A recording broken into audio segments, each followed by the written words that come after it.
Bien, bonsoir, bonsoir à tous. Donc, merci d'abord, Jean-Luc, de nous honorer de ta présence. Voilà, donc pourquoi est-ce que nous avons invité Jean-Luc Petit-Huguenin, qui n'a rien à voir avec la Banque Finance Assurance, en tout cas dans son métier, puisque Paprec est le leader français du recyclage. Vous avez dû voir, pour ceux qui ont suivi toutes les sessions, qu'il y avait un thème présent en filigrane dans nos interventions, c'est la responsabilité. Quand on a parlé intelligence artificielle, un certain nombre d'intervenants ont posé des questions sur qu'est-ce qu'on fait des résultats de l'intelligence, comment on utilise les robots, les algorithmes. Ça pose beaucoup de questions, y compris des questions sociétales. Dans le data, c'est pareil, on a évoqué également le thème de la confiance qui était lié à la data, et donc qui nous rapporte également à ce sujet de la responsabilité qu'on a dans l'exercice de nos professions. Voilà. Jean-Luc est un garçon que je connais depuis très longtemps, qui est un garçon de conviction. Je l'ai connu étudiant. Donc quand on est étudiant ensemble, on milite. Donc Jean-Luc était militant. Il a gardé ses convictions. Il a eu un grand parcours professionnel puisqu'il a démarré dans des grands groupes de utilities, notamment à la Générale des Eaux, qui est devenue Veolia aujourd'hui, où il est devenu quelqu'un de très proche d'Henri Froglio. Et puis en 1994, Jean-Luc s'est lancé dans l'aventure entrepreneuriale en reprenant la société Paprec, qui faisait 45 personnes aujourd'hui et dont il a fait un leader, comme je le disais, de plusieurs milliers de collaborateurs. Bon, j'ai suivi de loin Jean-Luc au cours de toutes ces années et j'ai vu et j'ai été très sensible au fait qu'il ait été un des patrons français en pointe, si ce n'est le premier, à s'attaquer au sujet de la laïcité en entreprise. Il a été militant sur le sujet. Ça lui a d'ailleurs valu sa Légion d'honneur. Ce n'est pas rien. Il a eu différents prix, je n'entrerai pas dans les détails. Voilà. Et donc, pour conclure cette journée, on a pensé avec Luc Sorel que c'était intéressant qu'il vienne témoigner avec, je dirais, toute la verve et, je dirais, le sens du concret que je lui connais, de son expérience de grand patron et de grand patron engagé. Alors merci. Je dois dire que comme j'ai assisté à la conférence précédente, je vais commencer par m'adresser à la personne qui vous a fait votre pitch. Si vraiment ça marche, je suis intéressé. Si vous savez modéliser les risques et encore plus ma femme qui était à l'ESSEC avec moi, qui était majeure de la promo, qui est toujours ma femme aujourd'hui. Et alors elle gère son portefeuille, elle va vous acheter le truc demain matin. Si c'est très, très intéressant. Je n'ai pas gagné ma Légion d'honneur pour mon combat pour la laïcité. Je l'ai gagné pour mon combat contre les discriminations et pour la diversité. Parce que la laïcité, c'est un sujet plus compliqué sur lequel je pourrais revenir. Effectivement, je fais trois choses. J'ai une entreprise qui aujourd'hui emploie 10 000 personnes et fait 1,5 milliard de chiffre d'affaires et qui fait du recyclage. J'ai une autre entreprise que j'ai créée qui fait des bandes blanches sur les routes, qui fait 100 millions de chiffre d'affaires et emploie 600 personnes.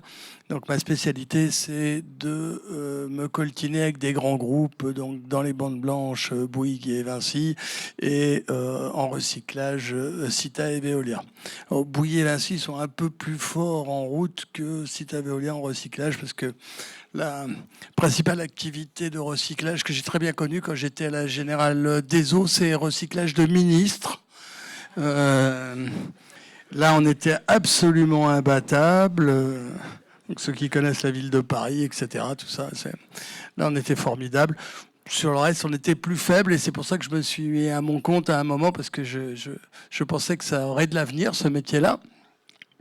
On a du mal à s'en rappeler, mais en 93, quand je me suis lancé, on m'a dit « Qu'est-ce que tu vas faire dans un métier sans aucun avenir, mon pauvre garçon ? Si tu avais un peu de bon sens, tu resterais tranquillement à la Générale des Eaux. » Alors, depuis, effectivement, on s'est rendu compte que ça avait de l'avenir. Je voulais démarrer mon intervention pour vous parler 10 secondes d'intelligence artificielle, parce que vous en avez parlé.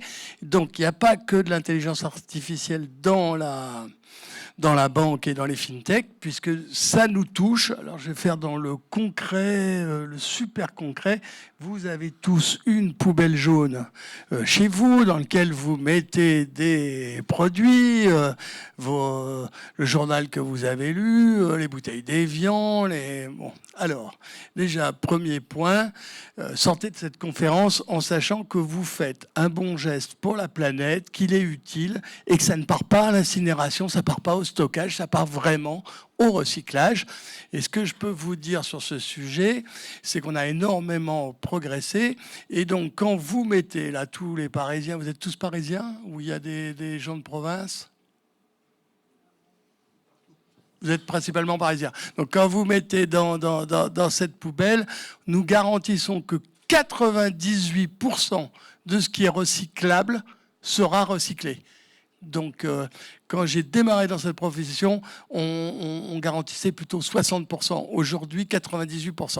Voilà, si vous mettez du caca dans votre poubelle, ça, on ne va pas le recycler, mais c'est pas bien, hein, c'est pour info. Alors, comment on obtient cette performance ? On obtient cette performance parce que progressivement, on a utilisé des robots trieurs.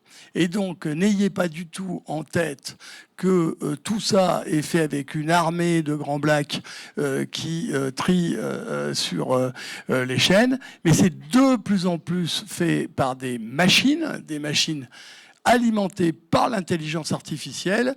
Et donc, alors, entre nous soit dit, l'intelligence artificielle n'est pas intelligente du tout. Hein. C'est vraiment un truc de fou, puisque n'importe quel malien tout de suite comprend qu'une bouteille d'Évian, ça ressemble à ça, ou une bouteille, là, c'est cristalline, alors que l'intelligence artificielle, le minimum, c'est 10 000 photos, quoi. On démarre 10 000 photos de la bouteille, dans toutes les conditions possibles. Et alors, pour que vous soyez vraiment étonné, aujourd'hui, nous travaillons avec, on va employer les mots savants, un réseau neuronal. J'ai 32 usines qui travaillent avec chacune une vingtaine de robots trieurs. Eh bien, tous ces robots trieurs se parlent, tous ces robots trieurs s'échangent des photos. Et comme c'est pas suffisant, on les échange avec les Finlandais, avec les Suédois, avec les Allemands, avec les Anglais, parce que pour que l'intelligence artificielle fonctionne, il faut leur donner beaucoup de photos. Donc techniquement, si ça vous passionne, vous voyez, sur une bande comme ça, si on a décidé qu'on allait demander au robot trieur de vous trouver la bouteille de coca au hasard, avec les centaines de milliers de photos de bouteilles de coca, plus ou moins percées, plus ou moins écrasées, eh ben, il arrive à les trouver et c'est les machines qui font ça. Alors, la bonne nouvelle pour le contribuable quand même, parce qu'il y a une bonne nouvelle derrière, c'est que ça nous a permis de maintenir les coûts. Aujourd'hui, il nous faut 10 fois moins d'ouvriers qu'en 2000 pour faire ce travail de tri sur le déchet, de ce que vous mettez dans votre poubelle. Donc on a pu contenir l'inflation des coûts, parce que sinon ce serait extrêmement coûteux. Et c'est d'ailleurs comme ça qu'on arrive progressivement à développer le recyclage en France. À peu près que notre ministre, si vous voulez entendre dire du mal de la ministre Poisson, interrogez-moi, parce que je vais vous expliquer pourquoi.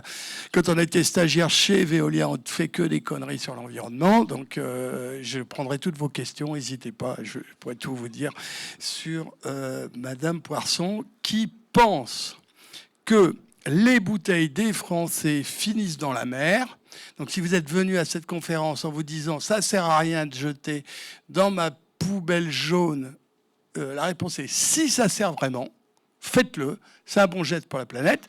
Et puis j'en profite pour vous dire que vous êtes dans un pays où un des 3 ou 4 grands pays dans le monde avec le niveau technologique le plus évolué sur les déchets. C'est pas les États-Unis, c'est pas le Japon, c'est bien sûr pas la Chine, c'est encore moins l'Inde, mais c'est la France, l'Allemagne ou la Scandinavie où on a le niveau le plus élevé de technologie.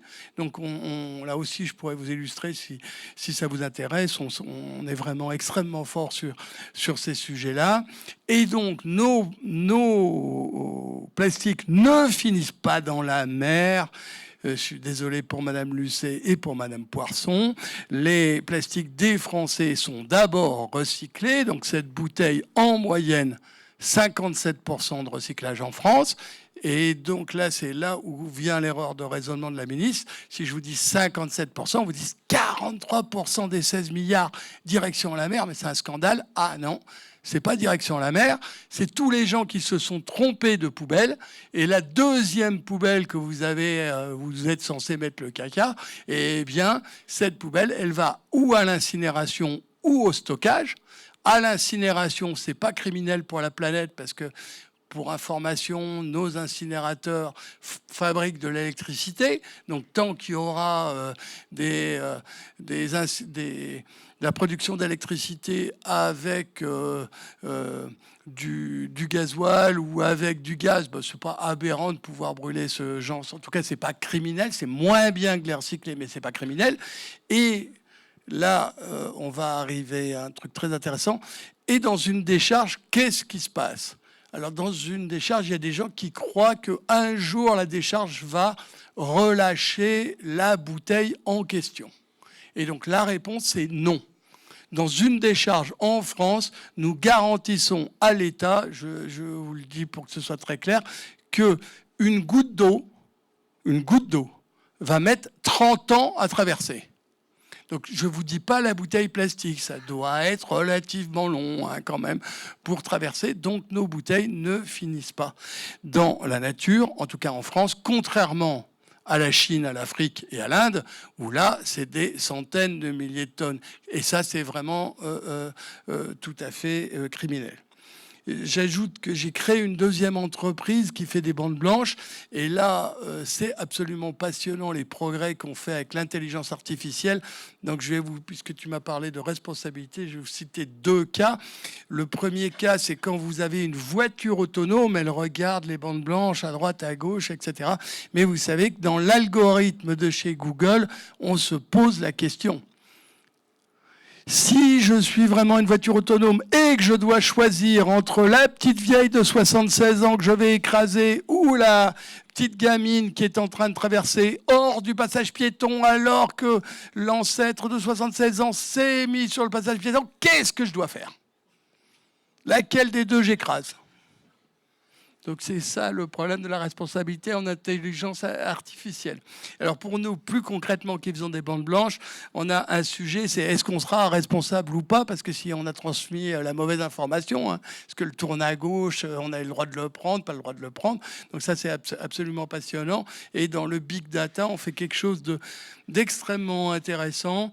C'est-à-dire qu'aujourd'hui, nous sommes en train de numériser avec toute la signalisation française, et au lieu de se rendre sur un chantier pour savoir comment la ville de Paris a mis des bandes blanches à tel ou tel endroit, j'en profite pour dire que tous les motards qui, une fois dans leur vie, ont glissé sur une bande blanche à la ville de Paris, protester, c'est un pur scandale. Jamais on sait faire des bandes blanches qui glissent pas.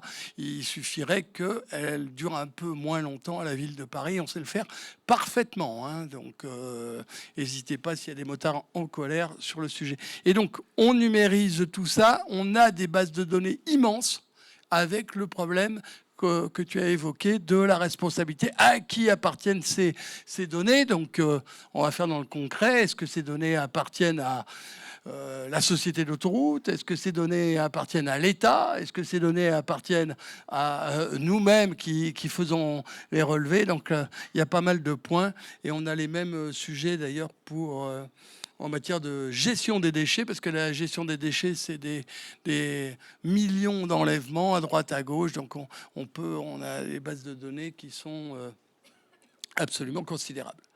Quand j'ai débuté dans ce métier du recyclage, une de mes motivations fortes, c'était de préserver l'environnement. Et donc le baseline de Paprec, c'est pour une planète plus verte. Donc pour tous ceux qui s'interrogent pour savoir pourquoi c'est mieux, je vais vous raconter une histoire très, très claire.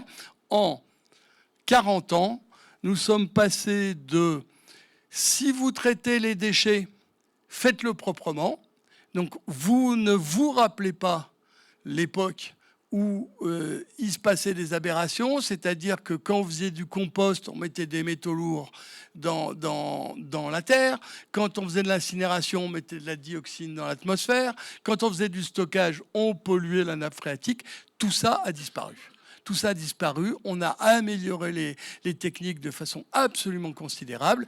Et le recyclage a un avantage néanmoins supérieur aux autres, c'est qu'il, bon, ça on l'entend, ça préserve les ressources de la planète, ça c'est du pétrole, hein. Donc si je le recycle, c'est du pétrole que je ne consomme pas. Mais ce que vous n'avez peut-être pas en tête, c'est que le recyclage préserve aussi ce que j'appelle l'énergie de la première fonte. L'énergie de la première fonte, c'est il faut 7 fois plus d'énergie pour transformer du sable en verre que du verre en verre. Il faut 12 fois plus d'énergie pour transformer de la bauxite en aluminium que de l'aluminium en aluminium. Et tous ceux qui, comme David, alors lui c'était brillant élève de Ginette, ont appris à l'époque que c'était électro-intensif, nos amis de l'aluminium. Et c'est pour ça qu'il y a une supériorité du recyclage aux autres modes de traitement. Et c'est pour cette raison d'ailleurs que l'Europe, en 2010, a dit eh bien, je ne vais pas regarder tous les modes de traitement des déchets de la même façon. Vous pouvez composter, vous pouvez recycler, vous pouvez enfouir, vous pouvez incinérer. Et jusqu'à présent, pendant très longtemps, du moment que vous le faites bien, on s'en fiche. Et puis 2010, l'Europe dit non. Nous allons construire l'Europe du recyclage. Le mode de traitement recyclage est supérieur aux autres modes de traitement. Donc on va inventer une hiérarchie des déchets. Dans la hiérarchie des déchets, le mieux, c'est de ne pas le produire, puis de le réemployer, et puis de le recycler, et après de l'incinérer, et enfin de le stocker, parce que quand cette bouteille d'eau finit dans une décharge, si on l'ouvre 120 ans plus tard, on la retrouve, et le plastique, le pétrole, il est perdu, mais il n'est pas dans la mer, hein, quand même, pour info. Hein, on va pas confondre.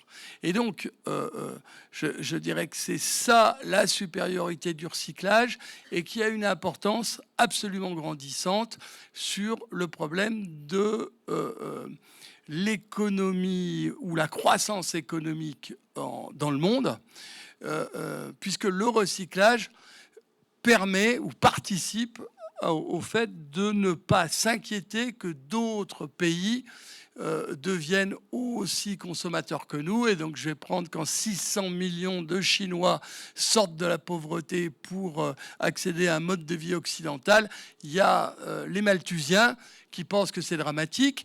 Il y a les écolos peau de bête, vous en rencontrez tous les jours. Donc les écolos peau de bête, ils vous disent qu'on va bientôt finir dans des grottes éclairées à la bougie et on reviendra au bon vieux temps où l'espérance de vie, ça devait être 20 ans et pas 80 ans. Hein, et que ça, c'est le modèle. Alors moi, je suis un écolo fondamental, mais de progrès. C'est-à-dire on est là pour que dans un grand cycle, on puisse tous se réjouir et on fait d'énormes progrès que vous n'imaginez pas. Donc j'en profite pour vous dire, pour tous ceux qui ont des enfants qui préparent l'ESSEC en ce moment ou pour ceux qui pourraient vouloir passer un diplôme, il y aura 2 choses dans les livres d'histoire qu'on n'a pas étudiées, David et moi. La première chose, et dont il faut se réjouir, c'est la prise de conscience environnementale mondiale. Je pense que personne dans cette salle ne réalise à quel point elle a changé.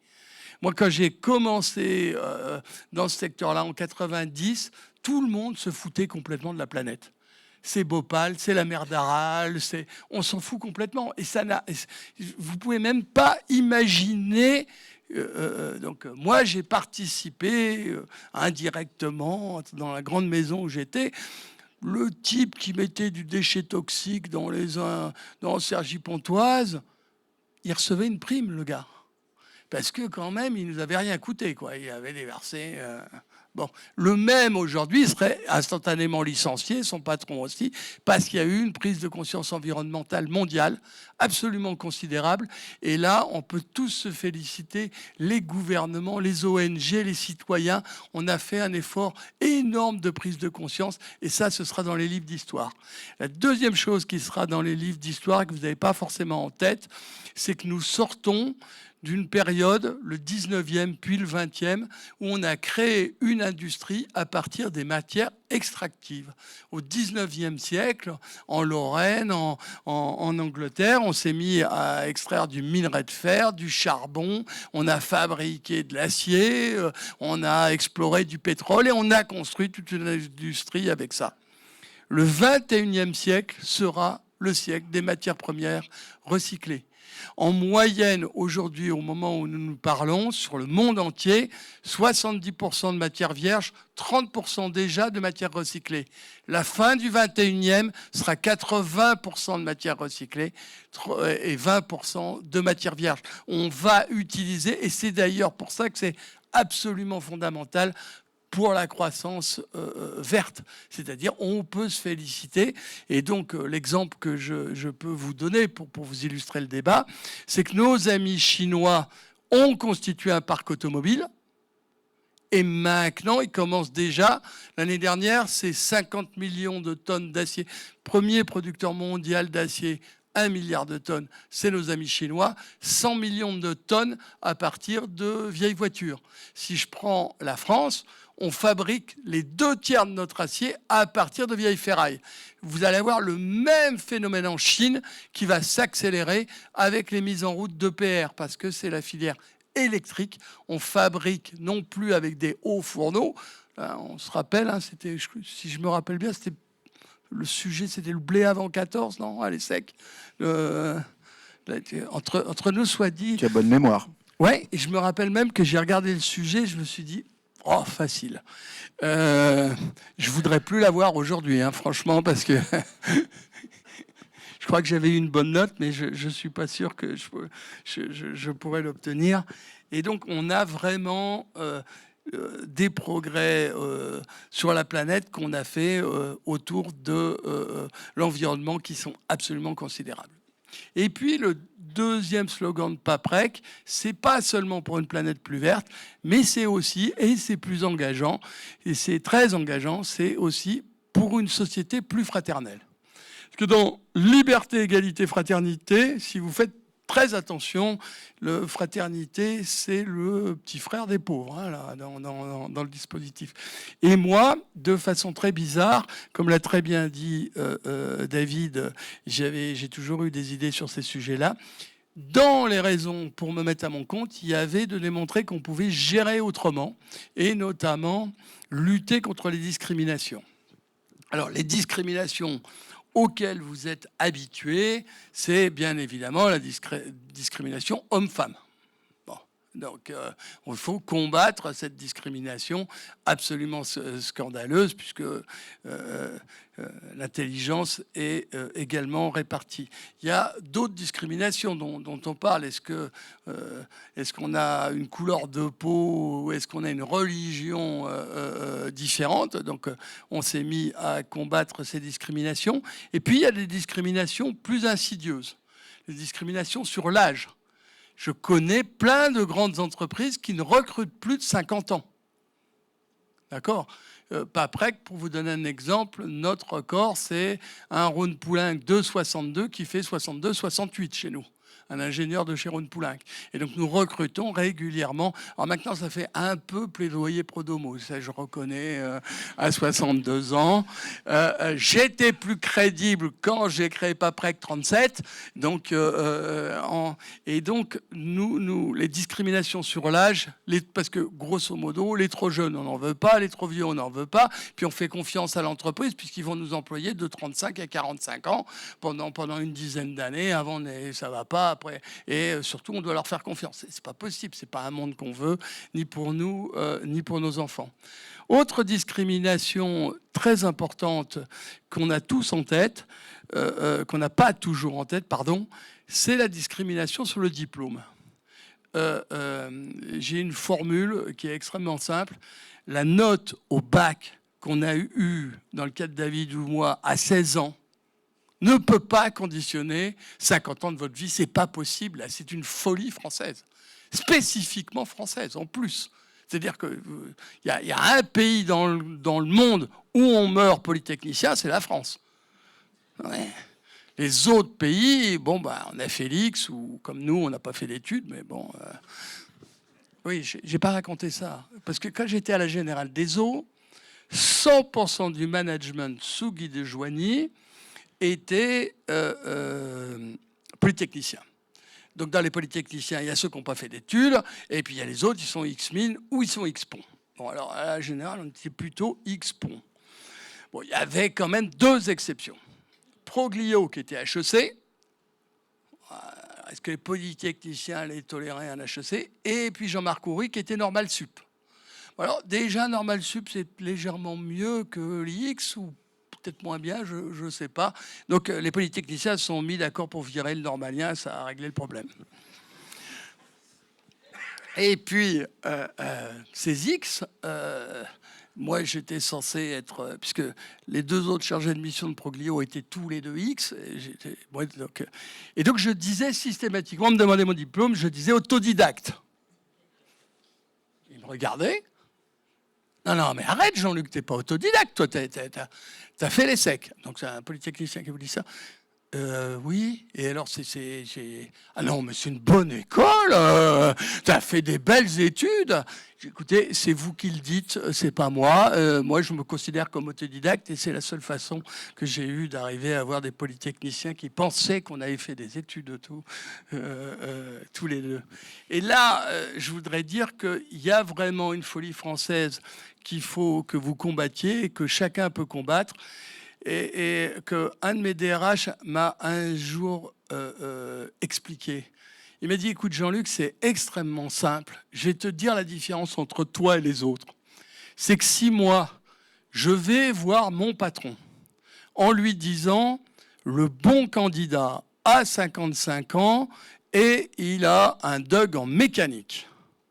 Et qu'il y a un autre candidat qui est centralien et qui en a 43, t'es le premier patron où j'ose venir le voir pour lui dire « Je vous recommande de prendre le gars qui a un DUG de mécanique et qui a 57 ans plutôt que l'autre. » Et ça, c'est chacun dans notre coin où on peut faire quand même un effort sur tous ces sujets-là pour ne pas discriminer les gens en fonction d'un diplôme qu'ils ont eu. Parce que je rappelle que, alors, en particulier moi, j'ai plutôt passé mon bac à 16 ans. Et donc, on a quand même passé notre épreuve de maths à une époque où on était extrêmement jeune, hein. Mon cerveau aujourd'hui, il ne fonctionne plus tout à fait aussi bien qu'à l'époque. Donc je pense que vous pouvez y participer. Dans ce combat contre les discriminations, mon entreprise est devenue la plus féminisée. J'ai 57 nationalités. Je fais un article tous les mois dans mon journal interne pour vanter les gens qui viennent chez nous. Mais en même temps, je pense qu'il faut avoir, on est, la France, un modèle intégrationniste. Et dans l'intégration des minorités qui viennent chez nous, je voudrais en profiter pour vous dire que nos travailleurs immigrés qui viennent chez nous sont extrêmement contents des valeurs de la République, liberté, égalité, fraternité, qui ne sont pas toujours les valeurs de leur pays. Hein ? Quand vous avez été torturé chez Assad parce que j'ai ça, quand vous avez été expulsé et parce que vous étiez boat people, vous êtes content de vivre en France. Et j'en profite pour dire que toutes les femmes issues de l'immigration maghrébine, parce que j'en ai un certain nombre dans mon entreprise, j'en ai un peu plus de 200, ont toutes voté pour que je ne les autorise pas à mettre le voile en entreprise, parce que je les protège. Elles me disent, mais dites donc, le jour où vous autorisez le voile en entreprise, c'est simple, on saura si je suis une bonne ou une mauvaise musulmane. Alors déjà, à la maison, c'est pas si facile avec mon mari, avec mes grands frères, mais alors si en plus vous, et elle me considère comme un espace de liberté. Et c'est comme ça que je suis arrivé à une conception qui était que on voudrait appliquer la laïcité en entreprise. Normalement, la laïcité est réservée à l'État. Bon. Et on a fait cette avancée qui était un peu sur la bande blanche. Et on a eu la chance d'avoir un arrêté de la Cour européenne qui dit la chose suivante. Alors, le sujet n'est pas terminé, mais qui dit que si vous mettez en place, par exemple, sur les signes religieux, un programme pour interdire les signes religieux dont l'objet est d'intégrer les gens, dont l'objet est de ne pas les discriminer, ce programme est légal. Si votre programme d'interdire, par exemple, le port du voile est destiné à discriminer les musulmans, il est illégal. Et donc, on voit tout un pan qui s'ouvre. Et comme nous, on avait... j'ai fait quelque chose qui était assez astucieux. Je n'ai pas imposé mais je l'ai fait voter. Et donc, on a fait un vote qui forcément, en tout cas pour moi, a été historique, puisque à l'époque, là maintenant j'en ai 10 000, mais à l'époque où j'ai fait ce vote, on était 4 500. J'ai fait voter 4 500 salariés. Et jusqu'au dernier bulletin de vote, on s'est dit, c'est pas possible, on va avoir des opposants. Et on a 4 500 salariés qui ont voté qu'ils voulaient la laïcité en entreprise. Et donc, par voie de conséquence, c'est aujourd'hui extrêmement fort pour les gens qui rentrent chez nous. Et d'ailleurs, pour votre information, je n'ai jamais été attaqué. J'ai des gens qui m'ont promis, alors assez nombreux, dans l'islam fanatique, de me mettre une balle dans la tête. Donc visiblement, jusqu'à ce soir, ils m'ont raté. De s'occuper de mes enfants à la sortie. Bon, ben alors, des classes. Alors, ils sont grands quand même. Hein, donc, bon, et là aussi, ils les ont ratés. C'est quand même intéressant hein, parce que vous avez fait ça, il y a quand même des gens qui veulent... donc c'est pour ça que j'appelle ça l'islam fanatique. Et puis, on a développé ce programme de lutte contre les discriminations. Et donc, c'est avec ce programme-là qu'effectivement, on m'a donné la Légion d'honneur sur ces sujets. Et donc, à l'intérieur de Paprec, on est vraiment militants. On se considère comme des militants de l'écologie de progrès. Et on se considère comme des militants de la fraternité en entreprise. Et j'en profite pour vous dire que la fraternité en entreprise, ça existe vraiment. D'abord, le nom même, fraternité, vous connaissez la fraternité des frères d'armes. C'était la plus belle fraternité qui existe, puisque vous comptez sur votre camarade pour pas être tué par les gars qui sont en face. Et donc, c'est absolument fondamental. Et là, vous vous fichez de savoir quelle est la couleur de sa peau. Hein.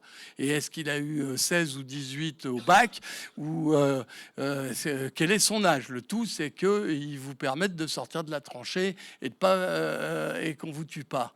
Et donc, la fraternité des frères d'armes, mais vous, tous, vous connaissez la fraternité au travail.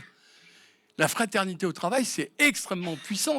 On se met tous ensemble pour une tâche, pour faire quelque chose ensemble. Et là, vous vous en fichez de savoir s'il est arabe, s'il est... Et d'ailleurs, c'est une expérience qu'on a tous. Et donc, je crois vraiment à ça. Et de la même façon, je crois que... Alors, quand j'étais plus jeune, c'est pour ça qu'il s'est moqué de moi. Vous savez, moi, j'ai voté François Mitterrand en 81 en pensant qu'on allait changer le monde. Et j'en étais persuadé. Et puis, inutile de vous dire qu'après 83, j'ai dû déchanter. On n'avait pas changé le monde, on n'avait pas nationalisé la Générale des Eaux, hein, c'était dans notre programme. On n'allait pas, les riches n'allaient pas nous rendre tout l'argent qu'ils nous avaient volé, etc., etc. Et on s'est dit, on ne peut pas changer le monde. Et il y a eu une forme, en tout cas pour ma génération, de désespérance par rapport à la politique. Et aujourd'hui, en tout cas moi dans mon groupe, j'essaie de recréer une espérance sur le fait qu'on peut faire bouger les choses sur des ensembles plus petits. Parce que moi, dans mon entreprise, j'essaye absolument qu'on pratique la fraternité. Je pourrais vous expliquer plein de choses qu'on fait de façon très concrète, qui font qu'une femme chez moi qui est enceinte, on la félicite. qu'elle continue d'être promue et qu'on a mis en place un système de crèche d'entreprise pour qu'elle amène son enfant à côté de son bureau et que ce soit plus simple pour elle, parce que les trajets aller et les trajets retour, elle a plus à les faire. C'est plein de choses comme ça, on peut faire bouger. Et l'exemple du recyclage est un bon exemple pour vous avez le pouvoir de faire bouger les choses. Et donc, vos enfants, ils y croient. C'est pas du cinéma. Pour vous donner un ordre d'idée, nous recevons aujourd'hui dans mes usines, pas près qu'on a 200 usines, on reçoit plus de 100 000 enfants des écoles. 100 000. Nous avons mis en place dans une dizaine de nos usines des endroits où les profs viennent faire leurs cours. Je veux que l'instit puisse... Je vois que ça vous fait sourire, mais... Pardon ? Mais parce que, si vous voulez, cette génération-là, nos enfants, alors dans mon cas, mes enfants, mon fils aîné a 42 ans, donc mes petits-enfants, c'est une génération qui croit à l'écologie, c'est une génération qui croit au changement, et donc si on peut faire des choses, vous voyez, on peut faire bouger à la marge, donc je ne crois plus au grand soir, mais je crois au petit soir. Voilà, on peut peut-être laisser la salle poser toutes les questions qu'elle veut. Et sinon, moi, je suis capable de parler pendant des heures.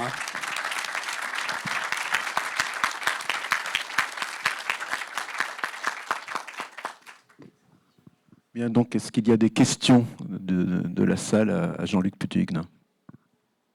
Moi, du coup, j'en avais une. C'est peut-être une idée reçue, mais c'est sur la qualité en fait des matières premières. J'ai en tête par exemple que du verre recyclé est d'une moins bonne qualité que du verre en matière première vierge. Vous évoquez c'est le terme que vous avez utilisé. Et donc du coup, cette tendance qui est à dire qu'à la fin du 21e siècle, on sera sur plutôt une grosse tendance de matières premières vierges et pas sur une tendance de matières premières une grosse tendance de matières premières recyclées et pas une grosse tendance de matières vierges. Comment est-ce qu'on arrivera à maintenir ce niveau de qualité ? On attend des évolutions technologiques, des évolutions de cet ordre-là pour maintenir un niveau de qualité sur ces matières premières ? D'abord, il y a un grand combat pour que l'ensemble des matières premières issues du recyclage soient des matières premières de grande qualité. On se rapproche de plus en plus des critères de matières premières vierges. Donc, pour donner un exemple, quand vous achetez de la craie, matière vierge, il y a toujours un peu d'argile. Le tout, c'est qu'on définisse le pourcentage. Donc, vous avez raison.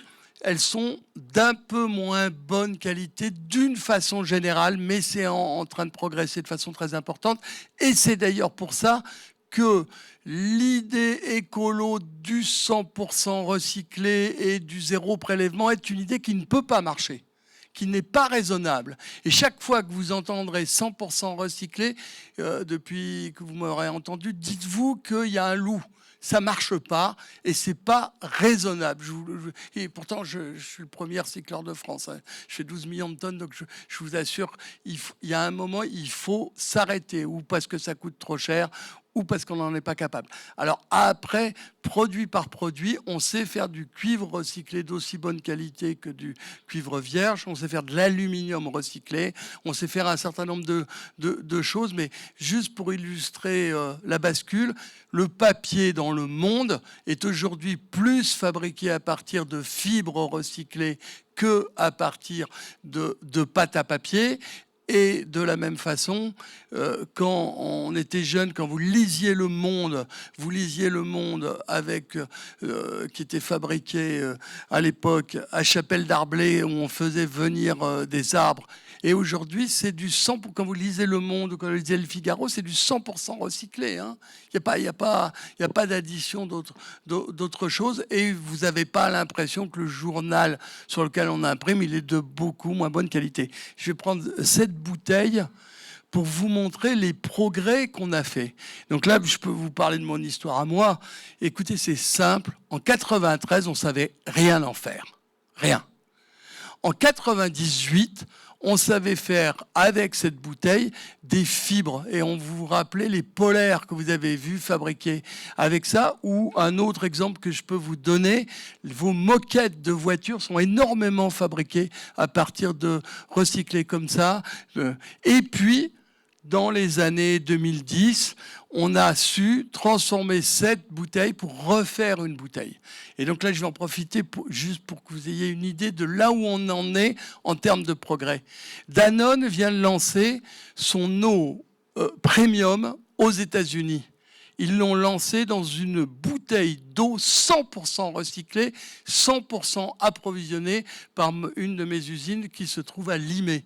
Et pour l'anecdote, ça fait 2 fois de suite qu'ils me piquent la directrice du labo, puis la directrice de la qualité de mon usine, pour que eux puissent contrôler ce qu'on fait.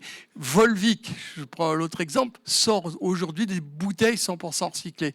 Et moi qui crois à la fraternité, je vais vous dire quelque chose sur cet emballage. Je peux vous dire que pour un industriel, savoir que la petite maman ouvre ça pour faire le biberon de son gamin, il faut quand même que nous, on puisse prouver qu'il n'y a aucun danger. Et donc, on a fait des progrès incroyables. Et donc, on a obtenu les agréments USDA, allemand, anglais, et le français qui est le plus dur à obtenir sur l'agrément, parce que vous savez que dans le code génétique de la France, il y a la qualité de son alimentation. Et j'en profite juste, parce que je suis toujours long dans mes réponses, pour vous dire que il faut arrêter de penser que l'emballage est le diable. Et parce qu'on oublie une fonction fondamentale de l'emballage qui est la sécurité alimentaire. Je suis désolé de vous dire que entre début du siècle 1900, l'âge moyen c'est 40 ans. En 2000, c'est 80 ans. On a gagné 40 ans avec les progrès incroyables de la médecine, avec l'amélioration des conditions de travail, mais aussi avec la sécurité alimentaire qu'on a apportée de façon considérable. Je vous rappelle, toujours sur cet exemple, que quand vous allez en Afrique, vous prenez une bouteille comme ça et vous êtes content d'entendre le fait qu'elle est bouchée.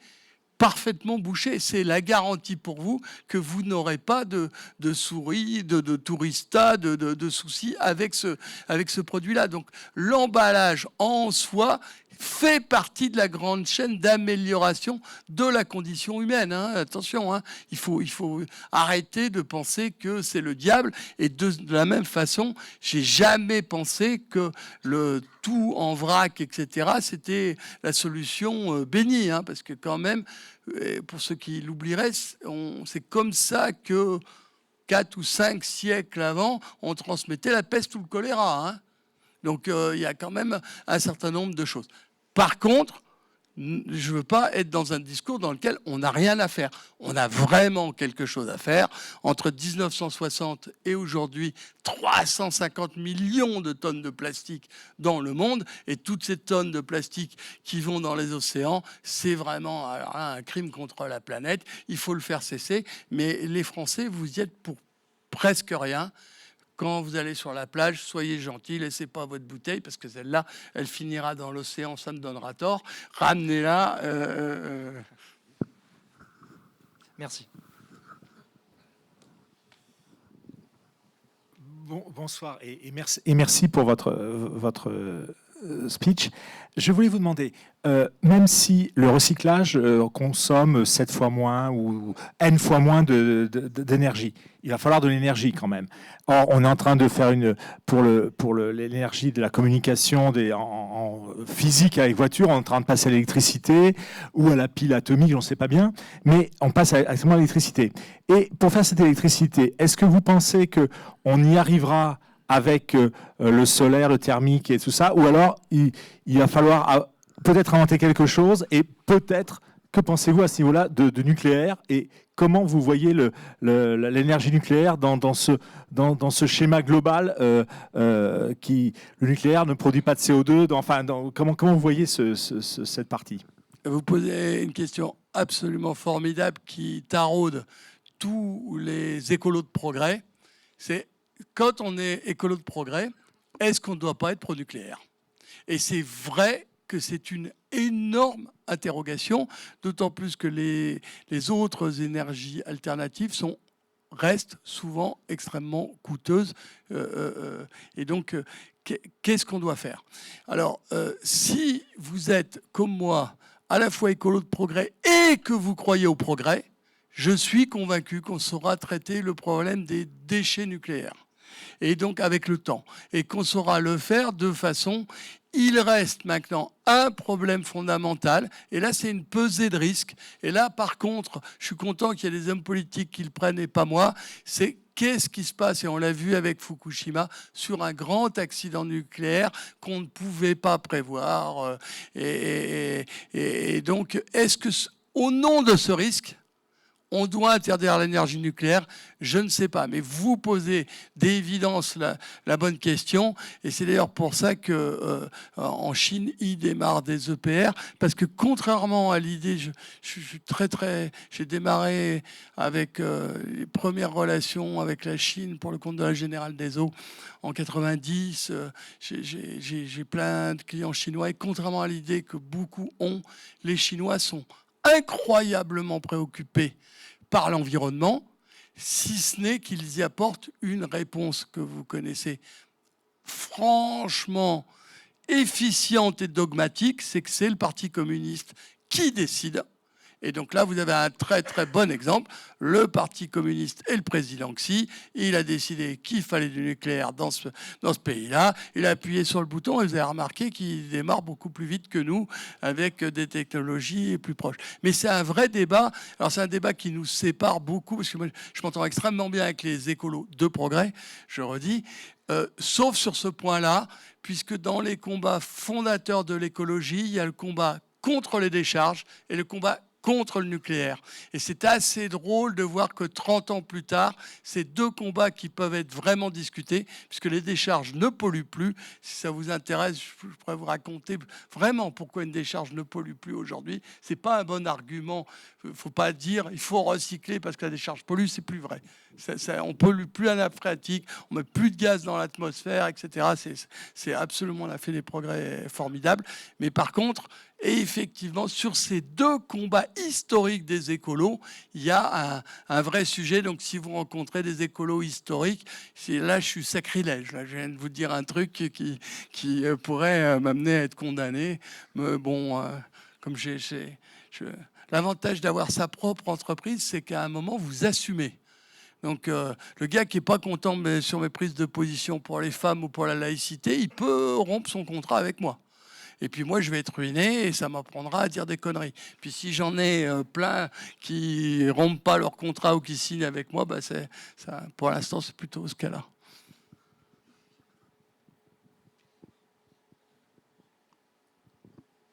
Bonsoir, moi aussi je profite pour vous remercier parce que c'est des sujets qui nous touchent et qui vont nous toucher dans un futur très proche, je pense. Et nos enfants, et je vous rejoins là-dessus, ils sont en train de nous pousser.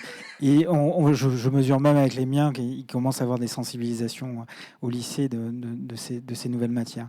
Moi j'avais une question parce que j'ai un grand mystère qui me taraude dans mon recyclage, monsieur Petit-Guénin, c'est le pot de yaourt. Oui. Pourquoi on ne peut pas mettre le pot de yaourt dans le bac jaune ? Alors, d'abord, vous pourrez bientôt mettre votre pot de yaourt dans le bac jaune avec l'extension des consignes de tri, ma fédération. Alors, à part Brune Poisson qui ne comprend pas tout, mais l'essentiel des gens, on est d'accord pour arriver à un message extrêmement simple de votre poubelle dans 4 ou 5 ans. Je vais essayer de vous l'expliquer de façon très très simple. Vous aurez 3 poubelles désormais chez vous. Une poubelle dans laquelle vous allez mettre tous vos biodéchets, donc vos carottes, vos épluchures, ce qui vous reste de viande ou de poisson, ça c'est le biodéchet. Et avec ce biodéchet, on est capable de fabriquer un compost normé de grande qualité et qui fait du retour à la terre et qui a complètement du sens. Et pour votre information, l'année dernière, la CEE, au milieu de 2300 autres dossiers, a choisi la ferme agronomique de Paprec comme l'exemple de ce qu'il fallait. Ils nous ont donné le prix européen. Oui, j'ai gagné un certain nombre. D'ailleurs, Brune Poisson, elle a gagné un prix. Je ne sais pas si vous savez. Moi, j'en ai gagné 27, mais elle en a gagné un. C'est intéressant de le savoir. Elle a gagné le prix Pinocchio, c'est-à-dire la femme politique qui a dit la plus gros mensonge. Bon, bah, voilà, j'ai pas gagné le prix Pinocchio, mais j'ai gagné ce prix-là. Donc vous aurez le biodéchet, vous aurez une autre poubelle pour ce que j'appelle le vraiment sale. Les couches de votre enfant, ce qu'il y a dans votre salle de bain, etc., le coton avec du sang, etc. Donc tout ça dans une autre deuxième poubelle, différente de la première. Surtout ne mélangez pas, parce que le retour à la terre dans lequel vous m'aurez mis vraiment du caca, là il est compliqué et il n'est pas bien. Et puis une troisième poubelle qui répond tout le reste. Tout ce qui est plus ou moins solide, le papier, le métal, le carton, tous les plastiques, vous nous les mettez dans une poubelle toute simple. Nous, on a des robots dans nos usines. On sait parfaitement vous le trier. On sait. On a des robots qui détectent la matière. Et après, on a les filières. C'est-à-dire que moi, j'ai la filière où on vous fabrique du PET. J'ai la filière où votre bouteille d'Elsève, de shampoing Elsève, c'est la deuxième vie, je ne sais pas si vous le savez, c'est ces gros tuyaux annelés orange dans lesquels on fait passer les câbles. Il y a plein d'exemples comme ça. Je pourrais tous vous les illustrer. Je vais vous donner un autre exemple. Vous voyez les housses d'emballage. Quand vous amenez les petits pois chez Carrefour, là, il y a une grosse housse dessus. Sa deuxième vie, c'est les semelles de Nike. Les semelles d'Adidas, elles sont fabriquées avec ça. Et aujourd'hui, elles sont plus fabriquées à partir de pétrole, mais on saurait parfaitement faire un cercle vertueux autour de ça. Et ça va se développer. Et donc, pour le citoyen, on va aller vers une simplification du geste. C'est d'ailleurs pour ça que je suis aussi opposé à la consigne. Je ne sais pas si vous avez vu que j'explique pourquoi c'est pas bien. Et la consigne n'est pas bien pour un certain nombre d'éléments. Je ne veux pas être trop long sur le sujet, mais le premier élément, c'est on est dans une société où je crois qu'il faut garder des gestes gratuits. Moi, je ne veux pas faire un geste pour récupérer mes 15 centimes de la consigne. Je suis opposé à ça. Je veux faire un geste bien parce que c'est bon pour la planète. Et je crois que dans la vie, il y a plein de gestes gratuits qui sont extrêmement importants. Le plus grand geste gratuit partagé par les 60 millions de Français, c'est le tri de leurs poubelles. Et c'est pour ça qu'on ne veut pas. Alors après, pour être encore plus critique sur la consigne, je ne sais pas s'il y a des représentants de Coca-Cola ici, mais n'hésitez pas à me critiquer. Aujourd'hui, quand vous voyez une bouteille de Coca-Cola sur dans un linéaire, Coca-Cola a payé 1 centime pour cette bouteille, en moyenne. D'accord ? 1 centime. Demain, avec la consigne, le consommateur va payer 15 centimes. Il n'existe pas de système dans le monde qui fait 100% de la consigne ramenée. Les meilleurs systèmes font 80, voire 90%. Le prélèvement sur les consommateurs français se situe entre 400 et 600 millions d'euros.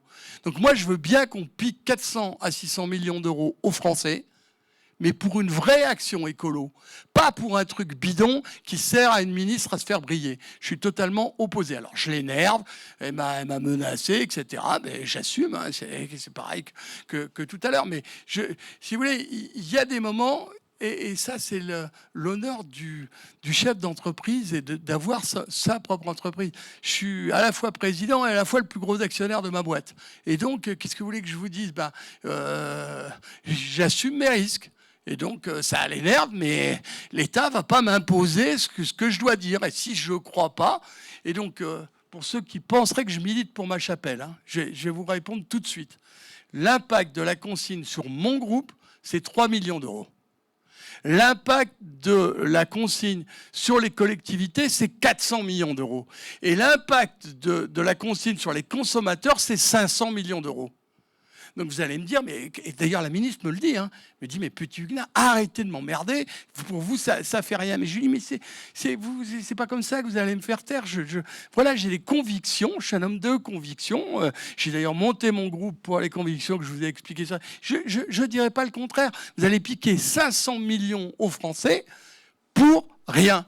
Parce que nos bouteilles ne finissent pas, parce que, pour info, 1 200 000 tonnes de plastique qui sont chez vous, là, qui devraient finir dans la poubelle. On va chercher, il y a 400 000 tonnes de bouteilles de ce type-là, qui sont déjà recyclées à 57%, le plus haut taux. Tout le reste, c'est recyclé à moins de 15%. Donc, si on devait faire un programme pour améliorer le recyclage, on va peut-être regarder les autres. Et je reviens, pourquoi ? C'est la faute du consommateur qui ne jette pas dans la bonne poubelle. Mais est-ce qu'on vous a aidé à jeter dans la bonne poubelle ? Donc moi, je vais vous raconter, j'ai une maison en Bretagne. Sur mon frigo, j'étais obligé de mettre ce que j'ai le droit de jeter en Bretagne. Quand vous arrivez dans ma maison, Place des Ternes à Paris, j'ai un autre pictogramme avec ce que j'ai le droit à Paris. Et quand je vais dans ma propriété à Aix-en-Provence, j'ai un 3e pictogramme parce que c'est encore un autre programme. Bon, alors, disons pour les Marseillais dans la salle, c'est à Marseille le pire en France. On peut pas... Non, mais... Juste, il y a des Bretons, j'en profite pour vous le dire. Est-ce que vous connaissez le taux de recyclage de ça en Bretagne ? 85%. 85% des bouteilles des Bretons, parce qu'ils sont civiques, sont recyclées. 15% des Marseillais. Ouais, j'ai un peu du 93, alors on doit être à 17%. PSG ou l'OM, c'est à peu près la même chose. Bonsoir, monsieur. Tout d'abord, merci pour cette intervention. Je voudrais revenir, moi, sur les déchets plastiques. Oui. J'ai lu récemment qu'en 2012, on exportait vers la Chine, au niveau de l'Europe, 3,5 millions de tonnes de déchets. Oui. Et que la Chine a décidé, à partir de cette année, d'arrêter ça et d'en avoir plus que la moitié d'importer. Alors, ma question, c'est que recouvrent ces déchets plastiques qu'on exporte vers la Chine? Et ensuite, quels usages ils en font? Et de notre côté, vu cette décision de la Chine, en fait, qu'est-ce que ça implique en termes de politique de recyclage des déchets plastiques? Oui. Alors, exactement, la Chine importait 10 millions de tonnes de plastique, 3,5 millions de tonnes, vous avez le bon chiffre, venant d'Europe, et 6,5 millions venant des États-Unis. Et donc, je voudrais d'abord dire une chose absolument fondamentale. Ce ne sont pas des déchets qui sont envoyés en Chine, ce sont des matières premières triées qui sont envoyées en Chine avec un taux de contaminants extrêmement bas. Et la Chine a fait progresser en étant de plus en plus sévère sur ces choses-là. Ça correspond à une législation internationale qui s'appelle la Convention de Bâle. Et la Convention de Bâle, elle dit la chose suivante. Si vous voulez envoyer des déchets dans un pays sous-développé, c'est interdit. Interdit. Vous n'avez pas le droit de prendre des déchets en France pour les envoyer en Mauritanie.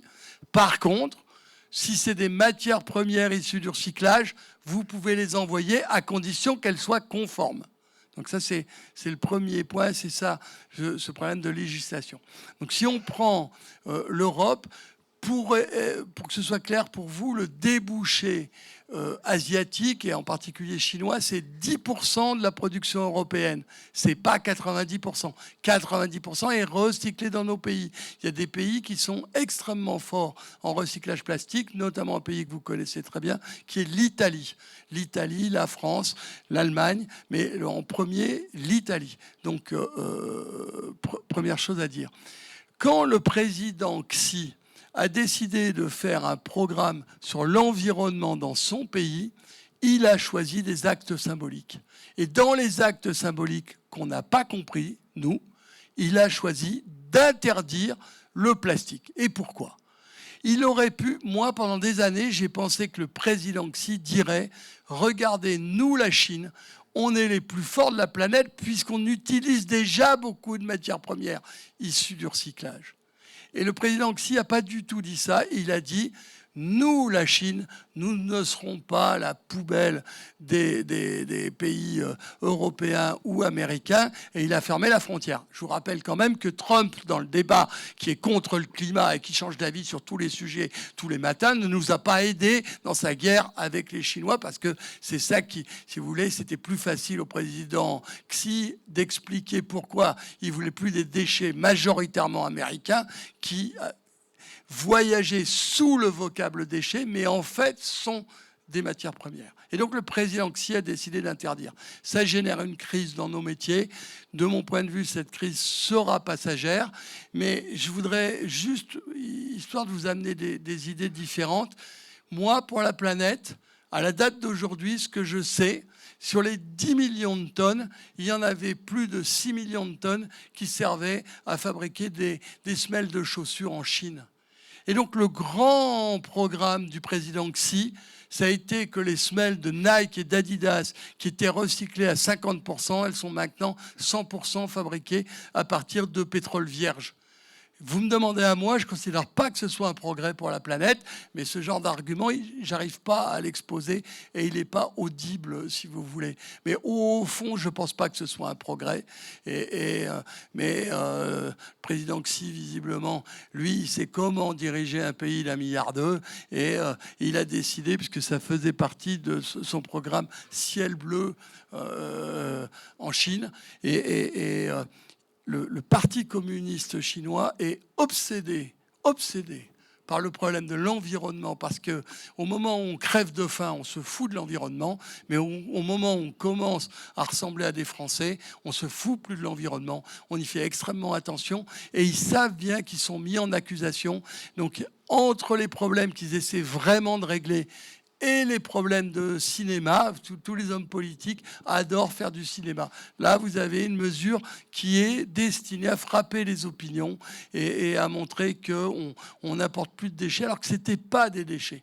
Moi, je vends en Chine, j'ai vendu en Chine de façon massive, très importante depuis très longtemps. Je peux vraiment vous en parler. Et c'est pas...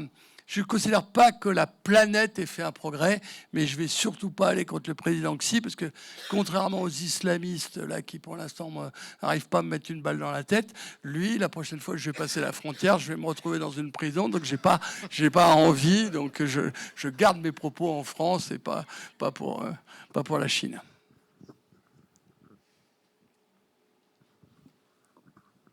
Il y avait d'autres questions ? Encore du pot de yaourt ? Justement, vous parliez de chaussures Nike avec des semelles en plastique recyclé. J'ai cru lire que Adidas sortait aussi sa chaussure, oui, et qu'ils avaient des résultats pas très efficaces, me semble-t-il, sur leur taux de recyclable. Est-ce que vous pouvez les aider là-dessus ? Est-ce que vous avez ce genre d'échange avec des grands industriels ? Non seulement on peut les aider, mais on bosse avec Nike, avec toute la problématique. Je vais vous expliquer en 2 mots. C'est que il y a des gens qui sont vraiment passionnés de faire des choses meilleures pour l'environnement, et puis il y en a d'autres qui font ce que j'appelle du greenwashing. Donc, comme aujourd'hui, vous savez, Danone, Nestlé ou Coca, leur trouille, c'est d'être boycottés. C'est ça leur trouille fondamentale. Cet emballage a beaucoup d'avantages, énormément d'avantages, mais ils ont peur d'être boycottés. Donc, il faut qu'ils apparaissent green. Dans le cas, vous voyez là, Adidas, c'est super. Je n'ai pas envie de critiquer parce que j'aime bien les gens qui font des trucs positifs, mais c'est ce que j'appelle l'effet TF1. On va en parler sur TF1, ça va concerner 1 pour 1000 ou 1 pour 10 000 de leur production, et puis le reste, personne n'est allé sur TF1 pour expliquer qu'en moyenne, quand même, Nike et Adidas, parce que Adidas fait partie du lot, ils utilisent beaucoup plus de pétrole en ce moment, puisque les Chinois ont arrêté leur propre industrie de transformation des plastiques recyclés. Donc, et d'ailleurs, pour votre information, tous ces Chinois qui ont vu leur usine fermer, se sont réimplantés au Cambodge, en Malaisie, etc., puisque c'est la diaspora chinoise qui contrôle le business, il remonte. Et donc le fameux scandale de Malaisie, c'est... là aussi, je peux vous raconter si ça vous intéresse. Qu'est-ce qu'il y a derrière le scandale de Malaisie à partir du moment où... alors je vais prendre mon entreprise. Nous ne travaillons pas avec des gens que nous n'avons pas audités. On doit être plein dans la salle. On va sur place, on regarde, est-ce que c'est conforme, est-ce qu'ils emploient des gamins, est-ce qu'ils polluent, est-ce qu'ils polluent pas. Le scandale que vous avez vu en Malaisie, c'est une boîte qui a déposé son bilan. Donc, je veux dire, en France aussi, quand il y a une boîte qui dépose son bilan, quand on va dans la cour de cette boîte, eh ben, on trouve des matières premières, on trouve des choses parce qu'ils ont déposé leur bilan. Eh bien, l'essentiel de ce qui a été présenté par les ONG, c'est 2 entreprises malaises qui ont déposé le bilan. Donc le vrai sujet, c'est quel est le régime à propos des faillites en Malaisie. Vous savez que nous avons en France, j'en profite pour vous le dire si vous ne le savez pas, que nous avons un régime spécifique pour les entreprises qui font faillite en France et qui laissent des déchets. Ça s'appelle un site isolé ADEME. Ça veut dire que bien qu'ils aient fait faillite, l'État est en charge des déchets ou des matières premières qu'on trouve dans cette usine. Et donc, ils vont confier à des professionnels comme nous le fait d'évacuer cette usine. C'est ça le créneau qui manque en Malaisie. Donc, à partir du moment où vous avez des politiques qui ne veulent pas expliquer les choses et qui veulent faire des scandales, ils viennent vous exposer des choses complètement fausses sur ce qui se passe dans ces pays. La Malaisie n'est pas du tout... C'est pas vrai que c'est un scandale environnemental qui s'y passe. Mais par contre, effectivement, ils n'ont pas de législation post-dépôt de bilan, qui est complètement différent. Bien, je pense qu'on peut remercier encore une fois Jean-Luc. Je crois qu'il y a encore une question une question en haut à droite. Si tu n'es pas lassé par... Non, je pense à ton dîner, Jean-Luc. Je ne resterai pas avec vous. Parce que tu prends encore une question. Oui. Alors en plus, je ne porte pas de montre, donc je ne sais pas l'heure. Bonsoir. J'aurais une question, c'est... 19h. Ah oui, je peux prendre des tas de questions. Mon dîner, c'est 20h. Donc, une question rapide, non, mais c'est comment on peut vous aider finalement à avoir plus d'impact finalement en Afrique, en Inde ou en Chine, en fait, parce que finalement, si on se débrouille bien en Allemagne, en France et en Italie dans ce recyclage-là, comment on peut finalement collectivement ou du moins vous aider à avoir de l'impact dans ces pays-là, où peut-être il y a plus de progrès à faire? Il y a vraiment des progrès énormes à faire. L'Afrique est un pays, en tout cas pour moi, un continent relativement désespérant. Parce que la corruption gangrène les élites à un point que vous n'imaginez pas. Et donc, j'ai fait la bêtise il y a 20 ans de créer au Cameroun, au Sénégal et au Togo des filiales sur place, organisées comme la France. Et j'ai été obligé de les fermer parce qu'on m'accusait de fraude fiscale alors que je n'en avais jamais fait, tout simplement parce que je refusais de payer le ministre. Donc, c'est sûr qu'à partir du moment où toute la chaîne, le douanier... Si ça vous amuse, je peux vous raconter ce qui m'est arrivé au Sénégal. Donc, l'inspecteur qui contrôle mes comptes vient me voir et me dit « Monsieur, vous avez fraudé les droits de douane. » Ah ben non, ça, je suis sûr que je n'ai pas fraudé les droits de douane. Non, mais je vous dis que vous avez fraudé les droits de douane. Écoutez, je peux arranger les choses, il faudrait me donner un peu d'argent. Mais jamais je ferai ça. Et donc, vous avez compris que s'il peut m'arriver d'être légèrement têtu, donc j'ai demandé un rendez-vous au divisionnaire. Et le divisionnaire me dit écoutez, oui, c'est vraiment gênant, votre affaire. Mon inspecteur a relevé des infractions. Ben, je dis totalement fausse. Oui, mais écoutez, là, vous êtes venu me voir. Donc là, maintenant, la solution, c'est il faut donner à mon inspecteur, il faut me donner à moi. Et à ce moment-là, votre problème va se résoudre. Et donc... là, je n'ai pas encore compris comment marchait l'Afrique. Donc là, je suis allé voir, parce qu'en Afrique, on monte plus vite les échelons qu'à Paris. Hein.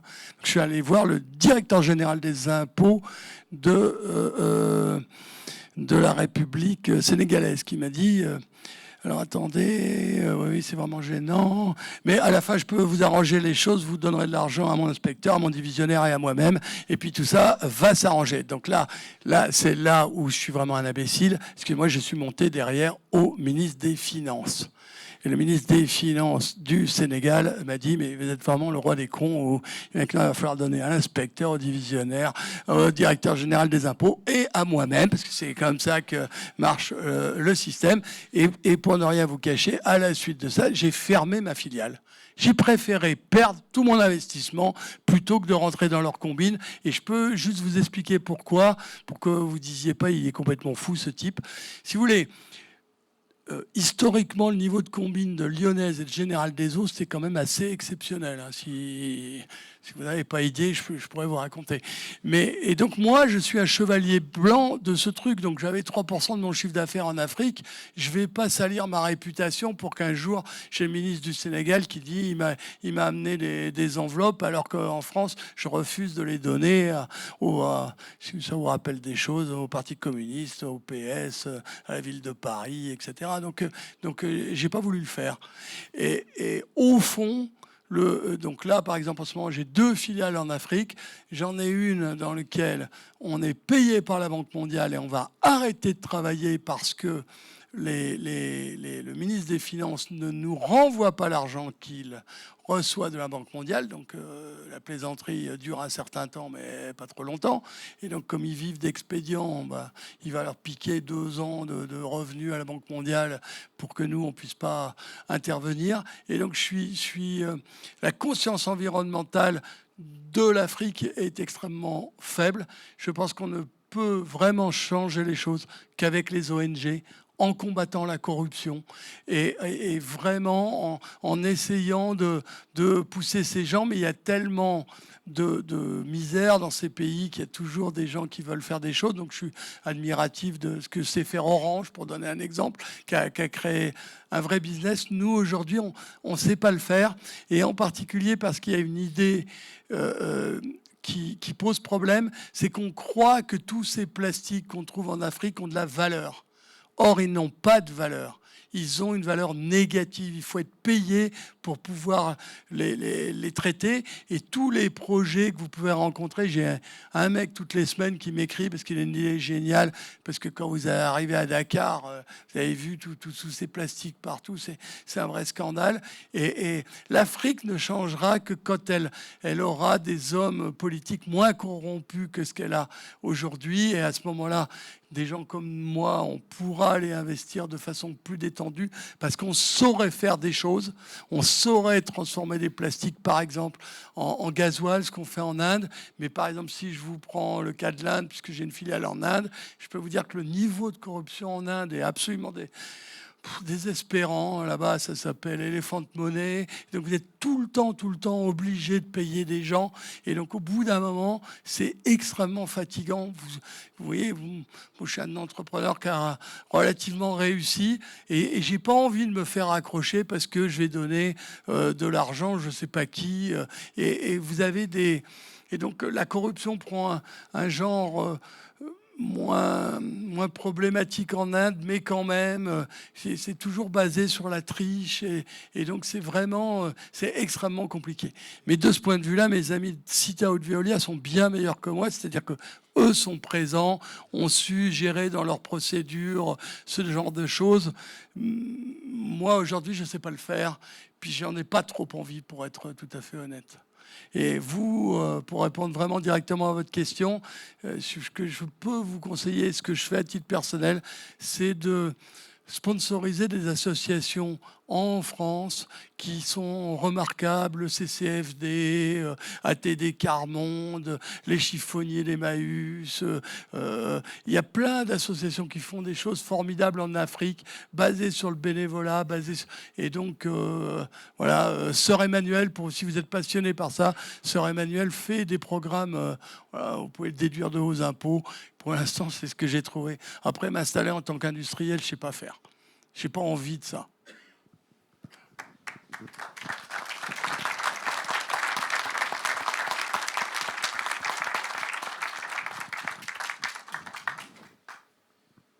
Bien, en tout cas, merci beaucoup Jean-Luc.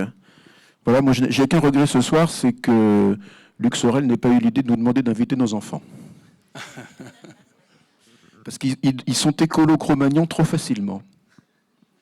Et là, l'écologie de progrès, voilà, elle prend réalité devant nous, et merci beaucoup. Merci à vous, merci de m'avoir fait...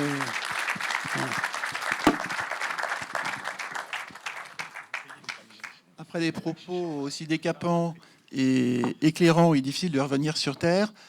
L'après-midi tire à sa fin, la soirée va commencer. Luc Sorel, tu veux tirer un petit bilan des échanges de la journée? Bon, un grand merci à Jean-Luc Petit-Huguenin. Et dommage que vous ayez ce dîner. On veut bien aller avec vous, hein, dans la fraternité, et vous accompagner. Alors, Il est très important ce soir parce que j'essaie de créer le leader du recyclage en Suisse. Et c'est le dîner qui doit sceller l'accord. bon, ben, en tout cas, merci beaucoup. Alors, Sachant que la Suisse est absolument remarquable. Je vais dire, mais moi je suis déjà très bavard. La Suisse est absolument remarquable sur l'éducation des citoyens, la compréhension du besoin de l'industrie dans les villes. J'ai beaucoup moins de problèmes en Suisse dans des petits villages avec mon industrie que je peux en avoir en France, où tout un tas de gens veulent que nos industries qui sont formidables ferment parce que ça va enrichir, augmenter leur patrimoine immobilier. Ça, on ne le voit pas en Suisse. Et je vais en profiter pour vous dire pourquoi les Japonais, qui sont le peuple le plus civilisé de la Terre, sont en retard technologique sur nous. Dans mon usine qui recycle ces produits, il y a la même usine que j'ai visitée au Japon. La seule différence, c'est qu'un Japon jette son bouchon dans un contenant, enlève l'étiquette qui est là, qui est prêt, le jette dans un deuxième contenant. Et puis, cette bouteille qui n'a plus d'étiquette et qui n'a plus de bouchon, il la jette dans un troisième contenant. Elle est absolument magnifique, il n'y met jamais des mégots dedans. J'ajoute, pour votre compréhension complète, que si jamais vous vous mettez à jeter vos déchets au Japon, je ne sais pas si vous le savez, au Japon, vous n'avez pas d'adresse. Vous habitez quelque part à côté du parc Monceau, pas très loin de chez Rothschild, etc. C'est ça votre adresse. Quand on ne vous trouve pas, on va chercher le policier du quartier qui dit « Mais oui, petit Huguenin, je sais très bien, je vais vous emmener. » Le type, il vous emmène pendant 20 minutes. Et puis, et les femmes... il y a beaucoup de femmes qui sont à la maison au Japon, regardent le déchet que vous jetez dans des trucs transparents.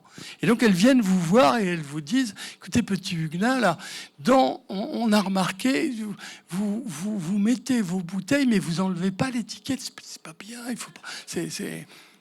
Alors donc bon, alors en bon français, vous dites, faut qu'il s'occupe de ses oignons quand même, franchement, la petite dame là.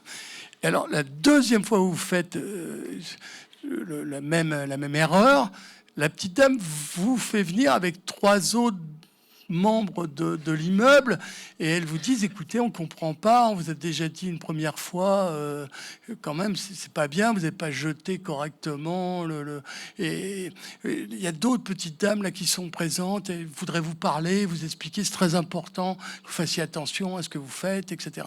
Bon, et puis la 3e fois où vous vous trompez de nouveau, ça peut arriver pour des Français légèrement têtus, et là, c'est simple, les mêmes 4 petites dames reviennent avec le policier de quartier qui lui connaît votre adresse et qui vous dit mais écoutez, je comprends rien, vous n'êtes pas japonais, c'est pas possible, qu'est-ce qui se passe? Et ce qui fait que le déchet au Japon est d'une telle qualité que jamais ils n'ont besoin de tous les process, toutes les machines qu'on a mis en place. Et si vous venez visiter mon usine de Limay qui recycle ça, vous verrez que les 2/3 de mon usine sont pour éliminer les gens qui me mettent des mégots à l'intérieur de leurs bouteilles. C'est un geste extrêmement courant en France et seulement 1/3 pour ça. Et puis je rajoute un élément, c'est que le prix de l'immobilier est tellement cher au Japon, c'est qu'ils vivent sur un tout petit territoire, qu'ils ont que des usines beaucoup plus petites que les nôtres en matière de déchets. Dernier élément pour finir, le déchet pendant longtemps a été un métier qui était réservé à des parias. et donc historiquement en Europe, les Juifs, et dans ces pays-là, les mafieux. Et donc, il y a beaucoup de Yasuka qui font du déchet. Et ça vous calme assez fortement. Vous savez qu'il faut commencer par se couper le petit doigt à vif pour faire partie de la confrérie. Et puis, bon, pour l'instant, ça ne me fait pas envie. Donc, c'est pour ça que je ne suis pas au Japon. Bon, un grand merci encore une fois, Jean-Luc, pour votre intervention. Alors, juste 3 informations. La première, un grand merci encore une fois à toutes les équipes d'Investance Partners et puis tous nos partenaires et nos clients qui ont passé du temps avec nous aujourd'hui. C'est encore une journée par an, mais c'est une journée qui nous permet de regarder vers l'avant. On conduit, on regarde un peu dans le rétro, mais surtout on regarde vers l'avant. Et puis, une information importante, le thème de notre Year, c'est une publication qu'on fait chaque année pour 2020 et la finance réparatrice. Voilà, et voilà, on va tous travailler dans la fraternité pour élaborer cette nouvelle revue.